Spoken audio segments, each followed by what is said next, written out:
Welcome to Sipping Success, the ultimate podcast for all things beverage and alcohol.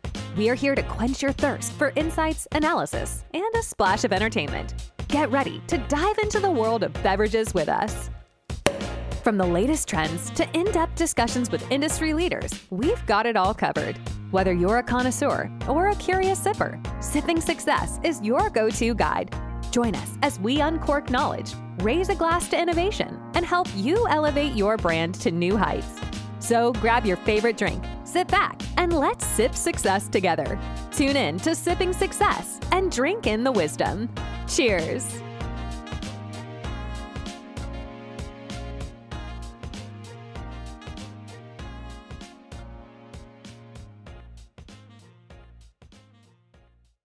Hello, everybody. Welcome to the latest episode of the Sipping Success podcast. I'm your host, Casey Haakinson.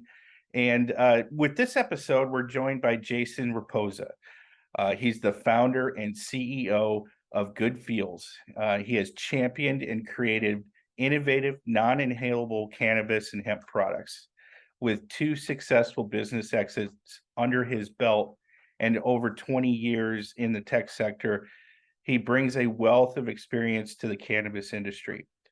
Jason has an unwavering commitment to quality, safety, and ethics, ensuring cannabis and hemp are both accessible and beneficial. All right, welcome to the podcast here, Jason. How are you today? Pretty good. Thank you so much, Casey, for having me. Well, wonderful. I'm sure our audience, it's very entrepreneurial, and I'm sure a lot of people are interested in your background. We mentioned earlier that you have experience in tech and then went into cannabis. So can you give us a summary of your background? Yeah, sure. So, tech to cannabis is, there's a lot of depth into there. I've been doing technology for quite a long time, over 20, 25 years as a programmer. But before that, I was always starting companies, right? And so my main heart of my heart of hearts, as they say, I actually really enjoy just starting businesses, right? I'm the 0 to 1 guy. I'm like, I have an idea, let's try to bring it to fruition, right? And so whether that's when I was a kid starting, lemonade stands, and I was selling baseball cards out of my garage at one point, back, in the 80s. I eventually, just start companies. That's just what I do. And I feel like really happy. I feel really happy when we're surrounded by really smart people and building something beautiful, and with, the ethics behind it and everything else that kind of comes along with it. So when I got into cannabis, it wasn't because I was like, I'm going to find some technical kind of solution to cannabis. It wasn't really like that, although that ended up happening. It was really because I ended up basically having a medical issue, and cannabis was the only thing that really helped, extensively anyways, helped me. And so since that happened, I kind of said, after I exited the last company, I said, since this cannabis thing helped me so much, let me go try to figure out how to get this in front of as many people as possible. Like you had said, access is really important to me. Okay. Well, great. And then can you tell us a little bit more about your current venture, Good Feels? Really maybe kind of dive into the, like I've said earlier, the non-inhalable cannabis and hemp. I'm sure we're like all interested in that. So would be, if you can kind of walk us through Good Feels. Yeah. And so, like I said, I didn't start with the idea of doing something with technology, right? But it ended up being that way because Good Feels really is for making you feel good, right? And the way you do that through cannabis is that you have to be able to create consistent, clean experiences. Because people are really wanting control over that experience. And I think that was what was lacking. And now that we have technology, we're able to make a highly controllable experience and fine tune kind of the experience based on the different cannabinoids you introduce, based on the different types of technology you're including into the actual product itself. You're able to make a really fine-tuned experience for the most part. And so our products are basically water-based products, right? And so oil and water don't mix. And since oil and water don't mix, you have to apply, some how technical do you want me to get, I guess, is probably a big question for you, Casey. Yeah, I guess if you could give us maybe like a 30,000 foot overview of or Sure. just kind of a general summary. Yeah. Yeah. So basically, since oil and water don't mix, we found ways to basically combine them in a way that allows the allows the cannabinoids themselves, THC, CBD, etc. There's 150, no, most of them haven't been named yet. Uh-huh. And once you are able to take these cannabinoids and you can put them into water, it does a few different things. Okay. A lot goes to bioavailability, meaning you absorb a lot of it. And then you're able to create products that are really fast onset. And so, what I had mentioned about control, one of the key components of control is the fact that when you take a traditional edible, like a gummy, for instance, Uh-huh. you might have to wait an hour for anything to actually hit. Right. Okay. So you don't feel, you have to wait, and all of a sudden you're like, oh my God, like I am way too high. Oh my, I'm Yeah. going to have a panic attack in bed, Yeah. I, or I don't feel anything. Right. You hear that sometimes, and then they'll take another one. Then they really feel it. Right. And so it's just unpredictable. Every time you take a traditional edible, whether it's a chocolate, a gummy, or a brownie that your friend made for you, it's just, you're rolling the dice every time. That's like, you got to call a babysitter. You're spending a night at someone's house. You just don't know what's going to Yeah. happen. And so you prepare, right? And so Mhm. that's like almost going on like an ayahuasca trip. It's like, I've got it for the next 10 hours, I'm just going to have to be busy, right? Figure everything out. Yeah. Right. Our products, on the other hand, are sessionable. You can consume one of our drinks. We make our RTD, ready to drink beverage, Okay. a line of seltzers, as well as mix in products, right? And so you can take a concentrated version of it, like a Mio almost, and put it into any water based thing you want, including barbecue sauce if you really wanted to. Sure. So what we do is, since we've made this technology we've embedded this technology into our products, you actually get an onset time when you start to feel the effects of THC, for instance, within Mhm. about 5 minutes. Oh So wow. instead of waiting a whole hour, now it's reduced down to 5 minutes. And now you could actually have a controllable experience where you have just a little bit at a time, sessionable. And we always say one good feels is equal to about one beer, because that's important. That's your pace, right? So if you think you can Yeah. have 6 beers in a night, because it's a big celebration, you're having fun with your family, your friends, and you have 6 beers, well, you could potentially have the equivalent in THC beverages, in good feels Okay. beverages. Very interesting.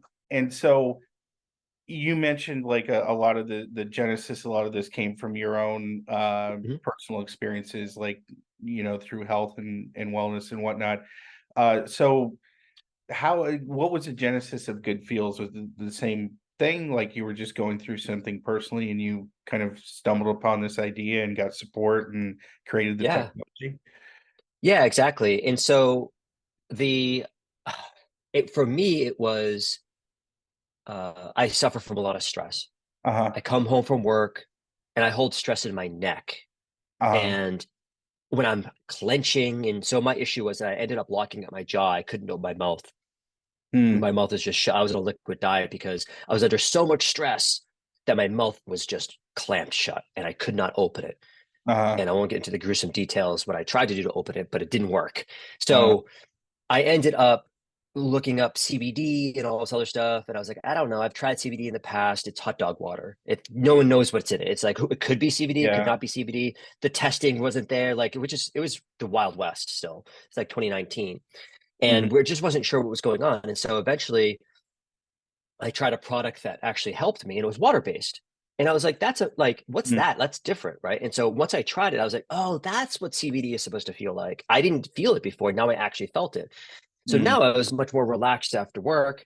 My jaw issues were able to be, my jaw was able to be freed. I resolved all of that. And then I started to introduce THC into it, having a good time. And so when you relax at the end of the day, consuming one of Mhm. these products just kind of sets you up for the night, like a beer would. Because Mhm. I stopped drinking. That was one of the things I was doing. And this is a perfect way for people who are still want to have fun and go to a party and feel like part of the party.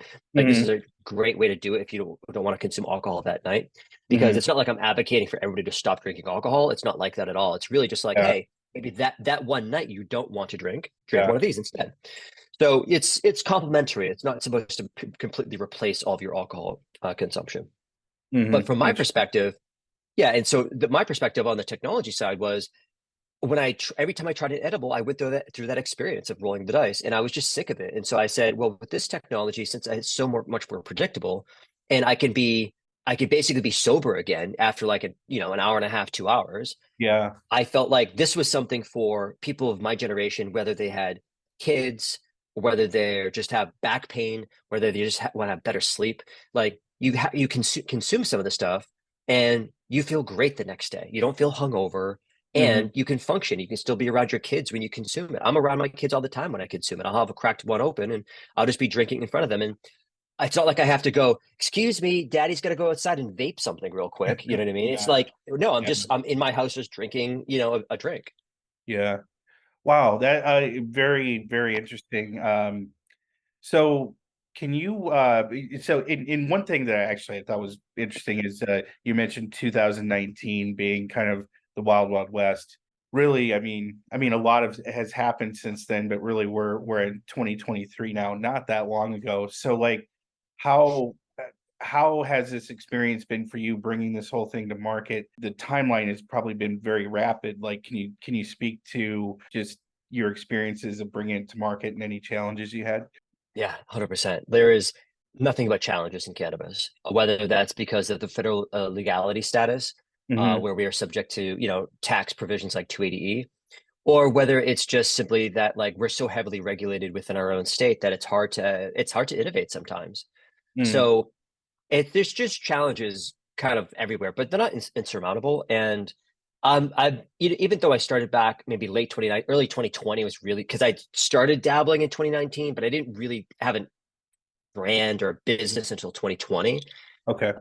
Because I got late. So when I exited that last company, they hired me on, and then in January or February, I can't remember the dates now, they let me go, Okay. as is the case with a lot of founders, right? Standing around being like, "Hey, it's not my team anymore. What can I do? How can I help?" Yeah. And then all of a sudden, you're like, "You're not useful anymore. Like, please go away." So they Mm. let me go, and then I was like, "Well, what's my next thing going to be?" And at that point, the pandemic was just about to kick off, and so I was just like, "Oh my god." Mhm. Um, so despite the fact that I built this company during the pandemic when we built our own manufacturing facility, right? So like imagine all like what supply chain you're Mm. talking about, like where do I get lumber from, right? Where do I get wallboard from? Like where all the supplies just to build out a facility was extremely hard to like get a hold of some of this stuff. And so, Mhm. you know, but regardless, we ended up doing it, and I've never been more excited. Probably this is the most exciting time of my life right now, Oh, and I owe it all to kind of like starting this company. well, that's fantastic. So, okay, well, let's dive in on that point then. What are some things, tell us some top things that are making this so exciting for you personally. Well, I mean, there's a few things. Access being a big driver. So right now we're in the licensed Massachusetts market, and in the licensed Massachusetts market, it's heavily regulated. There's only 300 stores in the entire state of Massachusetts, and we have to have really strong relationships with these buyers to be able to get into their stores.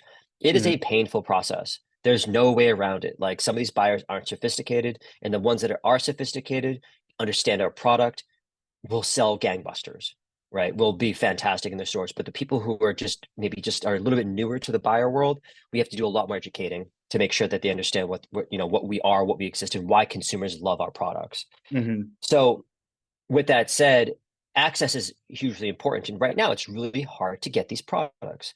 So on the hemp side, it's actually much more readily available, right? And so now we're about a month away, 2 months away from our launch in the hemp world, which will allow much better access.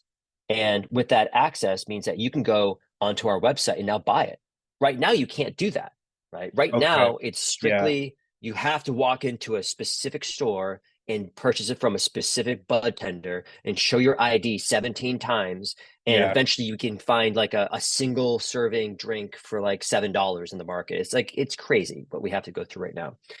But once you kind of unlock that, you unhandcuff that access feature by putting it into grocery stores, bars and restaurants. They're already asking us for kegs of this stuff.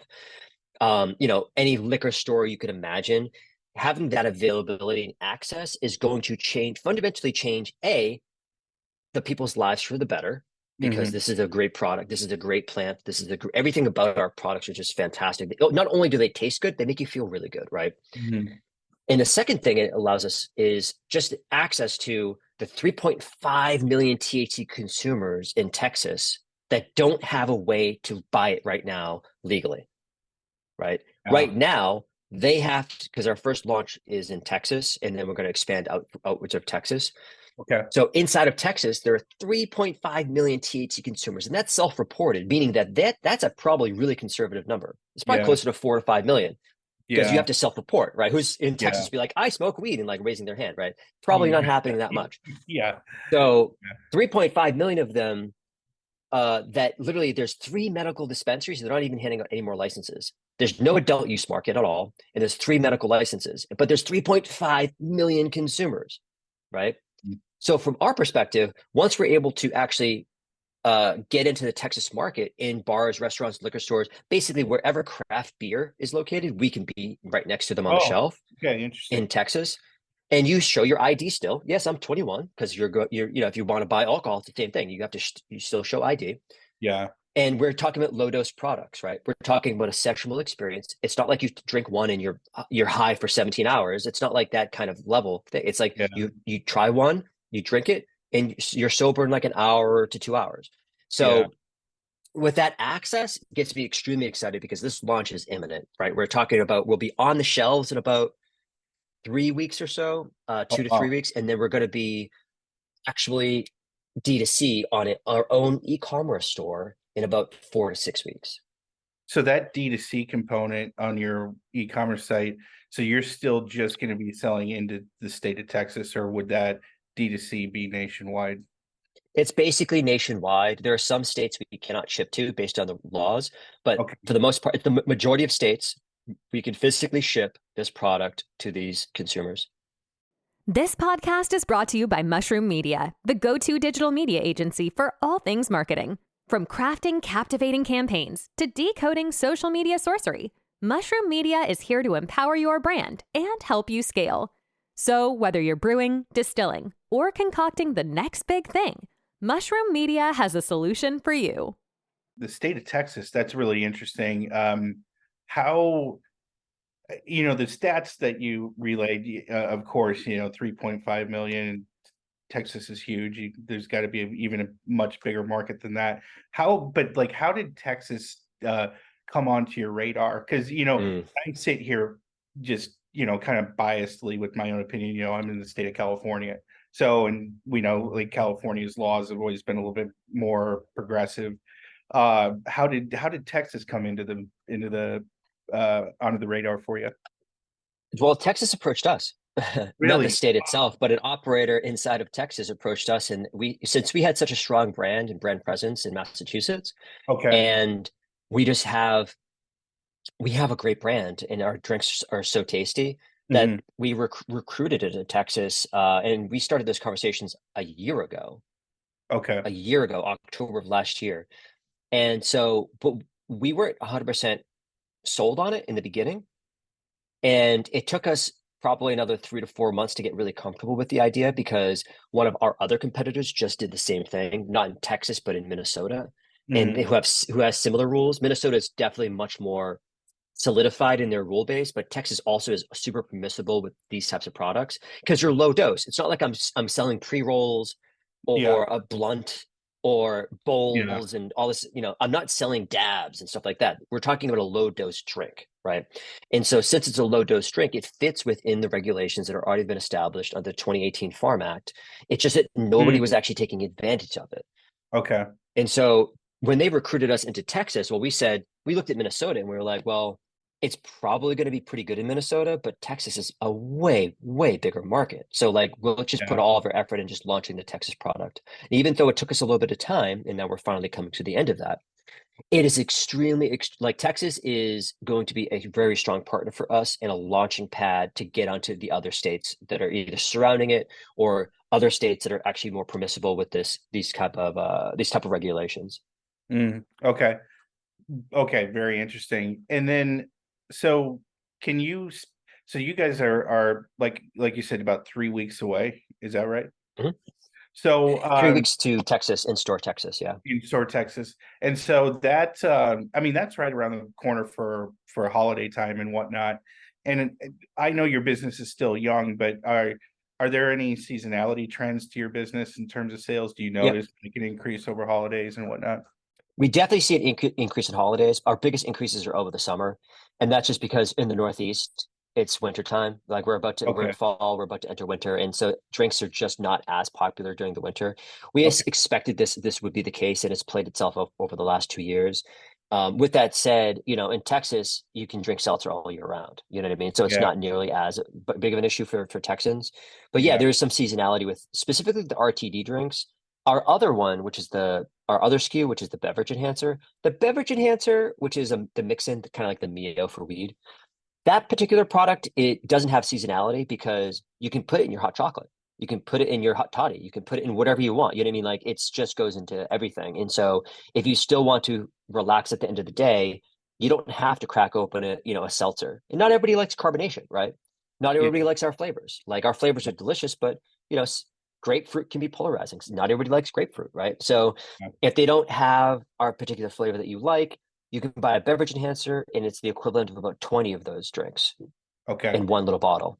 And share with our audience real quick. This will be some good promotion for you. What are your flavor profiles that you're featuring right now? Right now we have 4. We have black cherry, pineapple mango, Okay. which was a summer seasonal flavor, and then we kind of put it into the permanent rotation because it's so delicious. We have blood orange, and we Okay. have raspberry apple. Okay. Very good. Very good.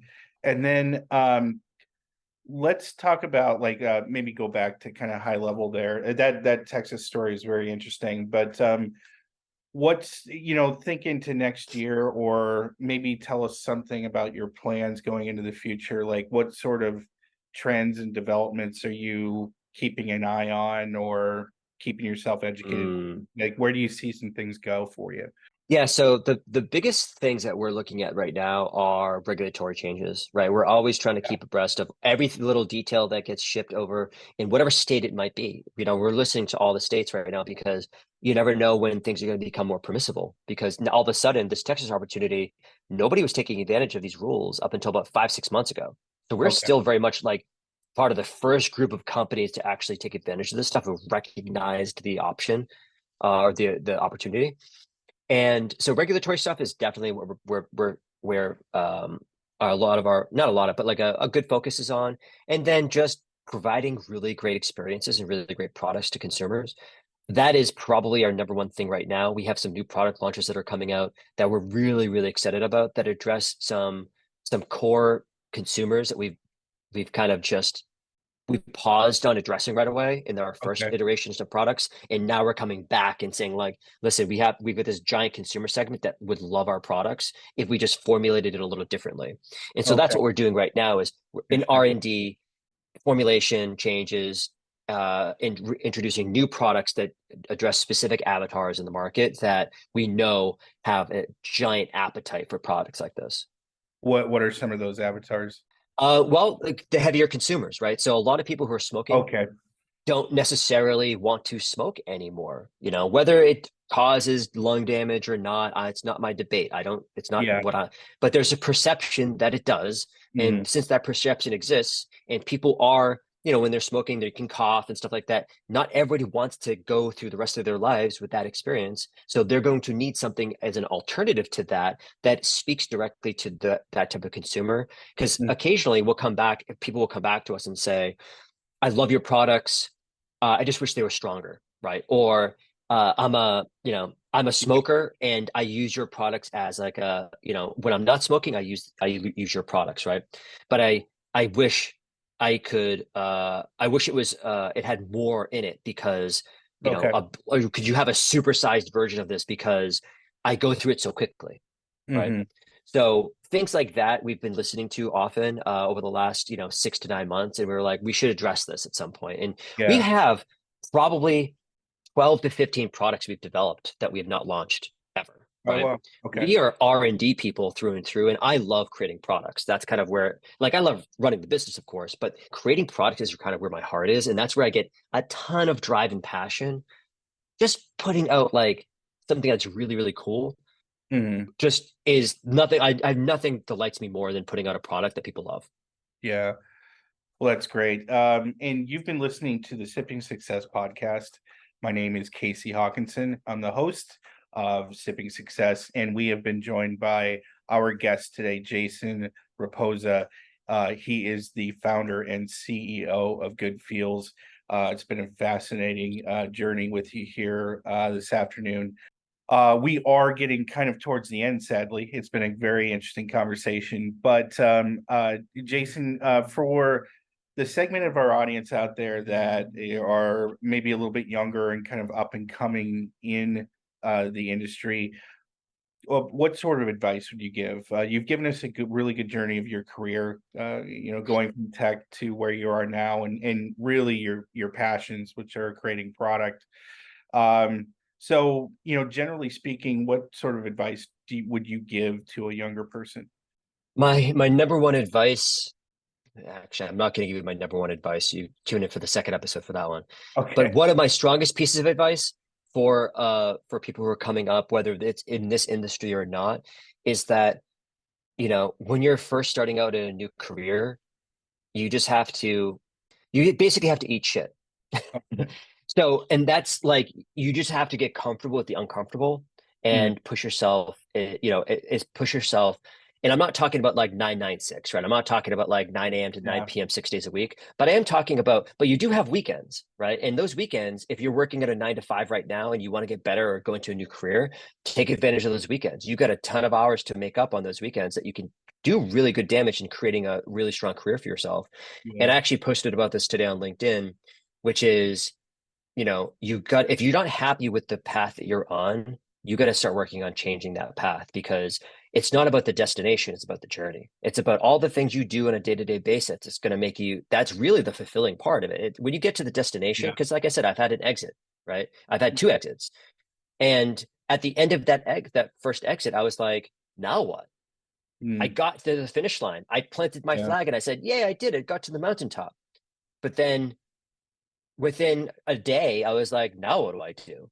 Like, Mm, because it was the journey that was the most rewarding. It wasn't the destination. Yeah, of course, it's great to have the money that comes from it, but it's not as fulfilling as you think. And so, mm. whatever you're doing today, work towards improving your situation. Whether unfortunately, you have to be uncomfortable. You're going to have to work hard. You're going to have to put the weekends in. You're going to have to put late nights in. Eventually, you'll get to the place where you want to be, but it's going to take a lot of work. And if you're not comfortable doing that, then that's okay too. But you won't live the ultimate life that you're trying to succeed in. Very, very, very good advice. Thank you, Jason. And then, for anyone out there that is thinking about getting in touch with you, whether it be asking you a question, or maybe somebody out there that'd be interested in partnering with you, what's the best way for them to get a hold of you? LinkedIn is probably the best. I'm not always great about following up on connections because I get a ton of connection requests every day. Mm, So it's like hard that way. But like you can, if you go onto my LinkedIn and send me a message specifically, don't just like hit connect. Send me a message. Say like, hey, I heard this on the mm, podcast or something like that. Connect with me that way. So then I'll know that you're coming in from like a confirmed source versus yeah, just somebody who's trying to sell me something.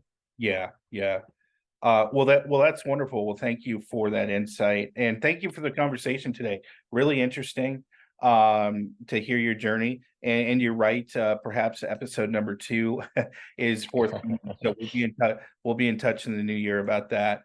But and best of luck to you with your launch coming up in the state of Texas. And we're all rooting for you. And again, thanks a lot for coming on the podcast. Thank you so much, Casey. Well, likewise, and you've been listening to Sipping Success. I'm your host, Casey Haakinson, and thank you all for tuning in today, and we'll see you all soon. And that's a wrap on another insightful episode of Sipping Success, brought to you by Mushroom Media. We hope our discussions have left you thirsting for more knowledge in the world of beverages and alcohol. Stay connected with us on social media for updates. And remember, the journey to success is best enjoyed one sip at a time. Keep exploring trends, connecting with leaders, and scaling your brand. Until our glasses meet again, cheers to your continued success. And may your cups always runneth over with inspiration.